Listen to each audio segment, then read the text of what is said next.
Hello guys, तो कैसे हैं आप सब। और आप सभी का स्वागत है आपकी अपनी कक्षा एडू कक्षा में। तो जैसे कि आपको पता है, अभी क्लास 8 को कंटिन्यू कर रहे हैं और आज हम पहुंच चुके हैं lecture number 3 of chapter crop production and management के। तो आज हम पहुंच चुके हैं लेक्चर नंबर 3 में। तो दोस्तों, आज हम थर्ड लेक्चर पे आ चुके हैं अपने चैप्टर के। और जैसे कि हमने पहली 2 वीडियोस में डिस्कस कर लिया है कि क्रॉप प्रोडक्शन क्यों ज़रूरी है, उसका मैनेजमेंट क्यों ज़रूरी है। और देन हमने एक खरीफ रबी सीज़न के बारे में जान चुके हैं, एग्रीकल्चरल प्रैक्टिसेस के बारे में जान चुके हैं। तो आज हम अपने जो क्या कहते हैं डिस्कशन को फर्दर कंटिन्यू करेंगे, ठीक है, with the topic of preparation of soil. जैसे कि हमने जो ये पढ़ा था पिछले लेक्चर में कि हम ऐसे कुल 7 पॉइंट्स हैं जो हम जब हम एग्रीकल्चर करते हैं तो हमें ध्यान में रखने होते हैं। तो वही पॉइंट का हम आज पहला जो पॉइंट है उसका डिस्कशन कर रहे हैं, प्रिपरेशन ऑफ सॉइल का। तो दोस्तों, जो प्रिपरेशन ऑफ सॉइल है वो है एक फ़र्स्ट स्टेप होता है किसी भी क्रॉप को उगाने से पहले। अब ऐसा क्यों होता है, सॉइल को प्रिपेयर करना क्यों ज़रूरी है, जानते हैं।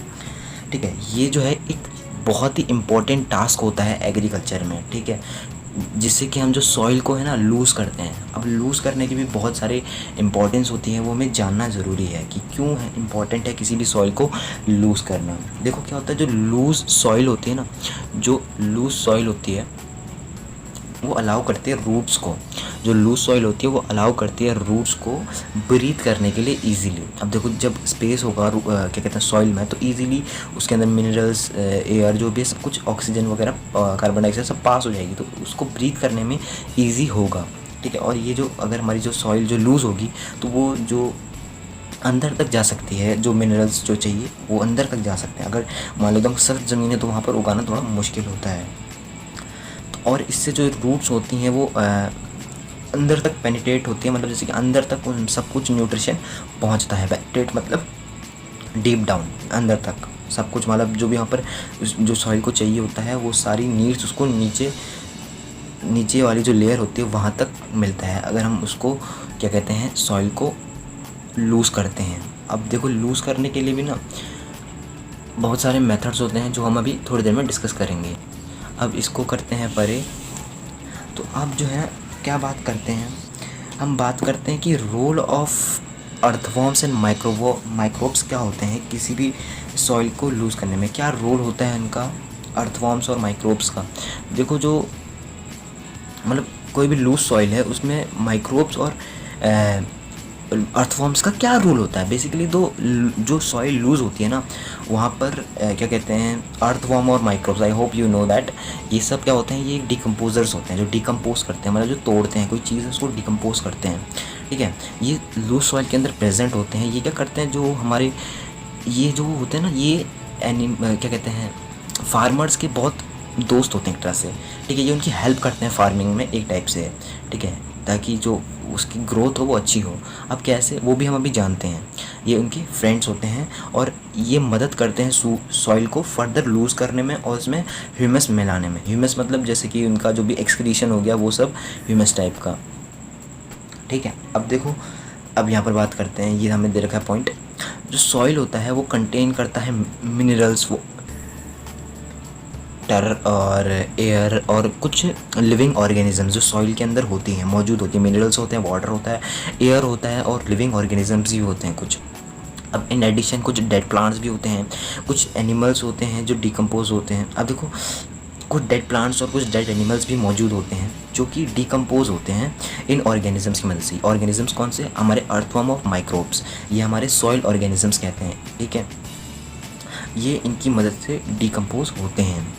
इन दिस वे अब यहाँ पर बहुत सारे वेरियस न्यूट्रिएंट्स होते हैं, ठीक है, किसके अंदर, डेड ऑर्गेनिजम्स के अंदर जो प्रेजेंट होते हैं, जो डेड प्लांट्स के अंदर जो प्रेजेंट होते हैं हमारी सॉइल में बहुत सारे वो होते हैं, उसमें वो प्रेजेंट होते हैं जो डेड ऑर्गेनिजम्स होते हैं। तो अब जो हमारी ये चीज़ होती है ना, क्या कहते हैं अर्थवॉर्म और माइक्रोब्स, ये इसको ना पूरा खोखला बना देते हैं, इसको पूरा डिकम्पोज कर देते हैं, और जो इसके अंदर का मिनरल्स या विटामिन या भी जो भी चीज़ होती है वो सारी जो है सॉइल में चली जाती है और सॉइल को जो है एक अच्छा न्यूट्रिशन मिलता है, ठीक है। अब मान लो कोई डेड प्लांट है, अब वो मर चुका है, उसके अंदर न्यूट्रिशन अभी भी बचे हैं, ठीक है, और उसने क्या कहते हैं माइक्रोब्स ने उसको पूरा खा के उसको डिकम्पोज कर दिया और उसमें जो मिनरल्स थे वो सारे सॉइल में चले गए। तो अब जो वो प्लांट होगा वो उसके लिए फ़ायदेमंद साबित होगा, वो न्यूट्रिशन उसके लिए फ़ायदेमंद साबित होंगे। तो यही रोल होता है अर्थ फॉर्म ऑफ माइक्रोब्स का हमारी क्या कहते हैं फार्मिंग में। और जो ये न्यूट्रिएंट्स होते हैं ये बाद में प्लांट के द्वारा अब्जॉर्ब किए जाते हैं जो उनके लिए बेनिफिशियल होते हैं। तो चलिए अब इनको करते हैं परे। अब बात करते हैं कि क्या क्या प्रोसेस होती हैं इनको करने की। देखो लूज़ करने की तो प्रोसेस होती है सॉइल को लूज़ करने में, ठीक है। उसको प्रोसेस को हम कहते हैं या तो टिलिंग कहते हैं या प्लोइंग कहते हैं, दोनों एक ही मतलब होता है, ठीक है। या तो टिलिंग या तो प्लोइंग, ठीक है। ये प्रोसेस होती है लूजन ऑफ टर्निंग ऑफ सॉइल को लूज़ करना, उसको बदलना, ठीक है, सख्त लॉइल को। अब अगला पॉइंट जो है जो हमारी क्या कहते हैं प्लोइंग होती है इज़ डन बाय प्लो। अब प्लो एक क्या कहते हैं एक इंस्ट्रूमेंट, एक टूल होता है जो भी हम डिस्कस करेंगे, which is made of would और आयरन। अभी हम डिस्कस करेंगे थोड़ी देर में। इफ़ द सॉइल, अगर जो सॉइल है वो बहुत ज़्यादा ड्राई है और हार्ड है तो हमें उसमें पहले वाटर डालना पड़ता है ताकि वो जो है ना थोड़ी सॉफ्ट हो जाए, थोड़ी स्मूथ हो जाए, सॉफ्ट हो जाए, ताकि इजीली हम उसमें प्लोइंग कर सकें, ठीक है। अब मैं आपको बता दूँ, प्लो आपने सुना होगा, हल को ही प्लो कहते हैं यहाँ पर सिंपल भाषा में। अब जो प्लोड फील्ड होती है ना जहाँ पर प्लोइंग होती है उसमें क्या होता है ना, जब हम प्लो कर रहे होते हैं तो वहाँ पर बड़े बड़े क्रम्स हो सकते हैं सॉइल के, बड़े बड़े पीसेस हो सकते हैं सॉइल के, उनको हम क्रम्स कहते हैं। The big pieces of soil is called crumbs when we are doing ploughing, ठीक है। तो उनको हम कहते हैं क्रम्स। तो चलिए अब इसको फर्दर डिस्कस करते हैं। तो अब देखिए जो हमारी फर्स्ट आती है एग्रीकल्चरल इम्प्लांटमेंट, या फिर हम टूल्स के बारे में डिस्कस करेंगे। जो हमारा फर्स्ट टूल्स होता है वो होता है हमारा प्लो। क्या होता है प्लो? यानी कि हल। अब देखिए मैं इसकी कुछ स्पेशलिटीज़ बताता हूँ। जो हमारी जो प्लो होता है वो यूज़ किया जाता है एंशिएंट टाइम से, बहुत पुराने ज़माने से हल को ना इस्तेमाल कराया आता है। हमारी पुरखे से बहुत पहले से हल को हम इस्तेमाल करते हैं हमारी सॉइल की टिलिंग करने में या फिर उसकी प्लोइंग करने में, उसे लूज़ करने में। और ये जो यूज़ होता है वीड्स को रिमूव करने में और सॉइल को स्क्रैप करने में। वीड्स रिमूविंग क्या होता है? वीड्स जो होते हैं छोटे छोटे अनवांटेड प्लांट्स होते हैं, उनको भी रिमूव करना ज़रूरी है, जो कि हमारा जो मेन न्यूट्रिशन है, मिनरल्स को है, जो हमारे प्लांट को चाहिए, जो हमारे मेन प्लांट को चाहिए, वो खींच लेते हैं ये अनवांटेड प्लांट्स। तो उनको भी हटाना ज़रूरी है ताकि वो जो हमारे मेन प्लांट्स के न्यूट्रिशंस हैं वो उसके ना खींच पाएँ। तो मैंने बात करी इसकी हिस्ट्री के बारे में कि क्या फिर पुराने टाइम से यूज़ हो रहा है। तो चलिए इसको अब करते हैं परे। और अब हम बात करते हैं ना किसकी, इसके स्ट्रक्चर की, कि इसका स्ट्रक्चर कैसा होता है, प्लो का स्ट्रक्चर। ओके, प्लो का स्ट्रक्चर के बारे में बात करते हैं। तो जो प्लो है ये होता है made up of would and it is drawn by pair of bulls और अदर एनिमल। जैसे आपने देखा होगा हल जो है एक वुड का बहुत बड़ा वो होता है, और ये जो है बैल या फिर कोई भी और जानवर, घोड़े हो गए या फिर खच्चर हो गए, उनसे खिंचवाया जाता है हाँ क्या कहते हैं खेती करने के लिए, ताकि जो हमारी जो सॉइल है वो लूज़ हो सके। इसमें क्या होता है, इसमें कंटेन होता है स्ट्रॉन्ग ट्रायंगुलर आयरन स्ट्रिप होती है जिसे हम कहते हैं प्लोशार। इधर पे थोड़ा गलत लिख दिया, उसके लिए सॉरी। ये शेयर है, प्लोशेयर। ओके, इसको हम प्लोशेयर कहते हैं। मैं आपको दिखा देता हूँ। तो ये देखिए, ओके, तो ये पॉइंट होता है, इसको हम कहते हैं प्लोशेयर। देख सकते हैं आप, ये इस पॉइंट को हम कहते हैं प्लोशेयर। ओके, तो अब जो अगले पॉइंट पे आते हैं, जो मेन पार्ट होता है ना द प्लो का, वो होता है long log of wood which is called a plough shaft. तो यहाँ पर मैं आपको दिखा देता हूँ कि क्या होता है प्लो शाफ्ट। आई होप आपको क्लियर होगा। ये देख सकते हैं, ये हमारा प्लो शेयर है और ये है हमारा प्लो शाफ्ट। क्या है? प्लो शाफ्ट। ये हमारा प्लो शाफ्ट है, देख सकते हैं लंबी सी डंडी जो है ये प्लो शाफ्ट है।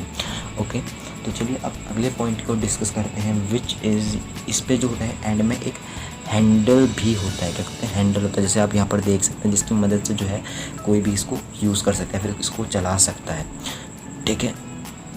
तो अब जो हमारा अगला पॉइंट है वो है जो इसका दूसरा एंड है, वो एक अटैच होता है एक बीम से, which is placed on the bull's neck. हमने देखा होगा बुल्स के नेक के ऊपर जो है एक चीज़ रखी होती है, उस बीम को, वो बीम एक अटैच होती है एंड पे, जो कि बुल्स के नेक पे रखी जाती है, जिससे कि वो खींचते हैं उसको ताकि वो उससे अलग ना हो जाए, जो कि ईज़िली ऑपरेट की जा सकती है मैन के द्वारा। मतलब जो ये पूरा सिस्टम है ईज़िली ऑपरेट किया जा सकता है। जैसे मैं आपको दिखाता हूँ, इस पिक्चर में देख सकते हैं मैन है, इसको ऑपरेट कर रहा है पीछे इस डंडी से, जैसे मैंने आपको बताया था। और ये जो है ये बैल के ऊपर या फिर जो हमारी बुल्स हैं उनके ऊपर ये रखा गया है बीम, और ये हमारा प्लो। तो ये सब कुछ स्ट्रक्चर होता है अपने प्लो का। ओके, तो चलिए आगे चलते हैं। तो चलिए, ये तो हो गया अपना फर्स्ट टूल। अब हम आगे बात करते हैं कि और हमारे पास कौन कौन से टूल अवेलेबल होते हैं। तो इनको मैं करता हूँ परे। चलो, तो अगला जो हमारे पास टूल आता है वो आता है हो। क्या आता है? हो। ये टूल का नाम है। मैं आपको इसकी इमेज दिखा देता हूँ। ये कुछ इस तरह का दिखता है। ये इसका स्ट्रक्चर है बेसिकली। तो अभी मैं स्ट्रक्चर पे इतना वो नहीं करता, पहले मैं आपको बताता हूँ कि ये एक्चुअली में होता क्या है। तो देखो, ये जो होता है ना, ये इसका स्ट्रक्चर हो गया। और ये जो चीज़ है, ये है एक सिंपल टूल है which is used for removing of weed और फॉर लूजनिंग ऑफ सी, ये क्या कहते हैं, सॉइल। बेसिकली इसका मेन टास्क जो है वो वीड्स को रिमूव करना है। मैंने आपको बताया था वीड्स क्या होते हैं। वो अनवांटेड प्लांट्स होते हैं जो कि हमारे जो इम्पोर्टेंट न्यूट्रिएंट्स होते हैं, जो हमारे प्लांट्स को चाहिए, मेन प्लांट को चाहिए, वो खींच लेते हैं। तो वो अनवांटेड प्लांट्स को हटाने के लिए हो का इस्तेमाल किया जाता है। ये इस तरह का कुछ होता है। तो मैं आपको इसका स्ट्रक्चर बता देता हूँ। अगर आपसे स्ट्रक्चर पूछता है तो ये पूछ सकता है। और याद रखिएगा, ये जो मैंने आपको प्लो और हो बताए हैं, ये इंपॉर्टेंट है। इनकी डेफिनेशन ज़रूर याद करिएगा, इन पर क्वेश्चन आ सकता है।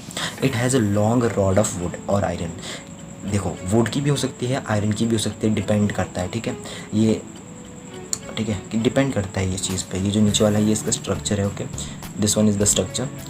और iron, a strong board of bent plate of iron is fixed at the one end and work like a blade. It is pulled by animal. तो देखो, यहाँ पर मैं आपको दिखाता हूँ कि जो आप इसको देख सकते हो ना, ये बेंट प्लेट। ये देखो, यहाँ पर जो बेंट प्लेट होती है एक आयरन रॉड के एंड पे फिक्स कर दी जाती है। ये बहुत शार्प होती है, जिससे कि हम इजीली जो है सॉइल को खोद सकते हैं। ठीक है, सॉइल को खोद सकते हैं, क्योंकि जो नोकीली चीज़ है वो सॉइल में इजीली घुस जाएगी और उस चीज़ को इजीली क्या कहते हैं, फ्री कर देगी या फिर उसको लूज़ कर देगी। ठीक है, ये ब्लेड की मदद से। ये जो है देखो, आप बीम देख सकते हैं। यहाँ पर हम इस बीम में एनिमल्स का यूज़ करते हैं। ठीक है, जो कि गलत बात है, एनिमल्स का यूज़ नहीं करना चाहिए। तो वही अगला जो स्ट्रक्चर है वो एनिमल पे जो अत्याचार हो रहे हैं, बेसिकली थोड़ा वो ऐसा है।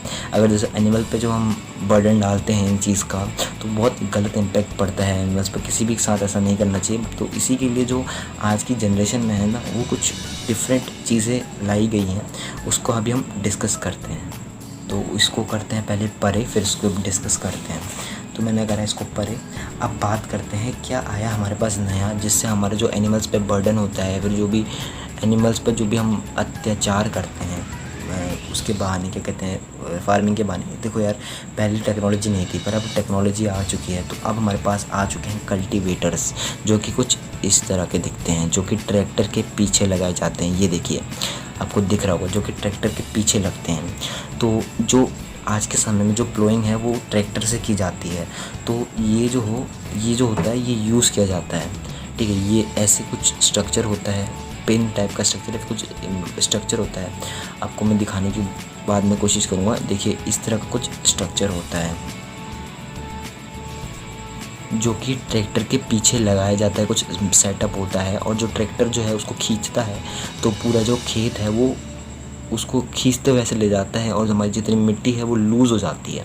जितनी भी मिट्टी है वो हमारी लूज़ हो जाती है। अब यहाँ देखिए, ध्यान से देखिए किस तरह से वो खींच रहा है। और ये ट्रक ड्राइवर जो है ट्रैक्टर चला रहा है। ठीक है, ट्रैक्टर से खींचा जाता है। अब इससे क्या फ़ायदे होते हैं? इससे जो होता है ना, लेबर का जो मतलब जैसे कि टाइम होता है वो बच जाता है। क्योंकि आप देखिए, प्लोइंग करने में कितना टाइम जाएगा, घंटे। और वहीं पर अगर ट्रैक्टर है तो 30 मिनट से ज़्यादा बिल्कुल नहीं लगने वाला, अगर कोई बड़ा खेत है तो। ठीक है, 30 मिनट से ज़्यादा नहीं लगेगा। और अगर वहीं पर अगर हम प्लोइंग से करें बैल, उसमें क्या होगा, एक तो हमारे जो एनिमल्स हैं उनको भी हरास होगा, मतलब उनको भी तकलीफ़ होगी। ठीक है, क्योंकि बैल तो या फिर कोई भी ऐसे ही काम नहीं करेगा, उनको मारना पड़ेगा तभी जाके वो चलते हैं फिर। ठीक है, तो वो चीज़ सही नहीं है। तो इसीलिए आज के टाइम में आ चुके हैं cultivator to save the labour time and also animals, we can say that. तो यही था इस आज के मतलब लेक्चर में। तो चलिए इनको करते हैं आप परे। और आई होप आपको ये लेक्चर समझ आया होगा। इस सीरीज़ में हम कंटिन्यू कर रहे हैं और आज हम थर्ड लेक्चर में पहुंच चुके हैं। हमने पहला चीज़ डिस्कस करके प्रिपरेशन ऑफ सॉइल कैसी होती है। ठीक है, प्रिपरेशन ऑफ सॉइल कैसी होती है। तो दोस्तों, थैंक यू सो मच, धन्यवाद आप सभी का। आपने ये वीडियो देखा और आप ज़्यादा से ज़्यादा इस लेक्चर को क्या अपने दोस्तों के साथ शेयर कर सकते हैं, क्योंकि डिफरेंट वे में यूज़ कर रहा हूँ। आई होप आपको कुछ समझ आ रहा होगा। और मैं याद रखिए पूरा NCERT पे कर रहा हूँ और मुझ पर ट्रस्ट कर सकते हैं। NCERT का एक एक लाइन पढ़ के, एक एक लाइन से एक हर चीज़ से डेफिनेशन निकाल के मैं आपके लिए वीडियो लेके आ रहा हूँ, और जो कि बहुत ही इंपॉर्टेंट है। आप हमारे नोट्स जो हैं मैं आपको प्रोवाइड करने की जल्द से जल्द कोशिश करूँगा। डिस्क्रिप्शन बॉक्स में आपको मैं उसका लिंक जल्द से जल्द देने की कोशिश करूँगा। तो आ चुके हैं तो सब्सक्राइब भी कर दीजिए यार, ठीक है। आ चुके हैं, हमने क्लिक करा तो सब्सक्राइब कर दीजिए। आपको ऐसे ही मिलते रहेंगे। आपको देखो यहाँ से ज्ञान ही मिलेगा और कुछ नहीं मिलेगा, ठीक है। आपको यहाँ से ज्ञान ही मिलेगा, मोटिवेशन ही मिलेगा, बस आपको ज्ञान मिलेगा। कोई आपको कोई वो नहीं जा रहा है कि आप सब्सक्राइब ना करें, बस कर दीजिए। तो उससे हमें बस मोटिवेशन मिलता है, और अपना फीडबैक जो है कमेंट में ज़रूर दीजिएगा। तो thank you so much guys for watching this video. Bye bye.